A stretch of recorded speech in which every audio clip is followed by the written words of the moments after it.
one of the key benchmarks of a new presidency, the first 100 days. It's just past midnight on Saturday morning now on the East Coast, which means the Trump presidency has now reached that major milestone. Let's take a live look at the White House where the lights are off for the night. As we mentioned, it's after midnight. From immigration to terrorism to the economy, health care and tax reform, the president made some sweeping promises to the country. How many did he keep?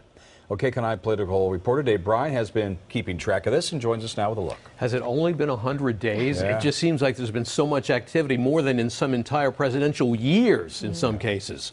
This was certainly one of the most hectic and contentious presidential 100 days in recent history, but how much was actually accomplished? Well, depends on how you look at it.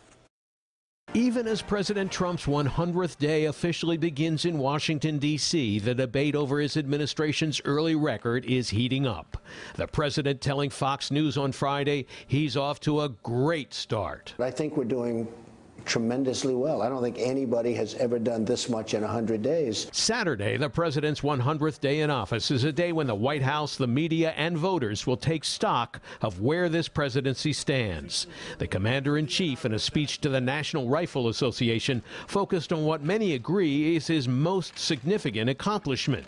Neil Gorsuch sits on the bench of the United States Supreme Court. For the first time in the modern political era, we have confirmed a new justice in the first 100 days. The ayes do have it. Today, Congress approved a temporary measure to fund the federal government until May 5th. That gives lawmakers another week to work out a larger spending bill that would run through September. It also spares the president from a government shutdown on his 100th day in office. Mr. Trump began the 99th day of his presidency by signing his 32nd executive order.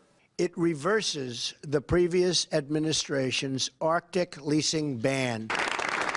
Like his Friday order, most of the Trump executive orders have struck down regulations from the Obama administration.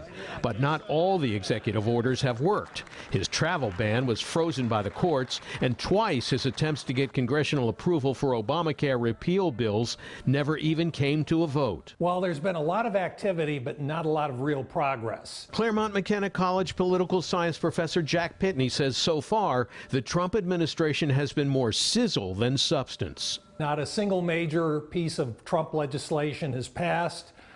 He's issued a number of executive orders and executive actions, but a lot of them don't actually do anything except tell the bureaucracy to study something. So despite all the activity, not really a lot of substantive change. California Republican National Committee man Sean Steele told me in a Skype interview Friday, much of President Trump's success so far has not been passing bills, but making changes. It's been the most exhausting 100 days of any president in our lifetime.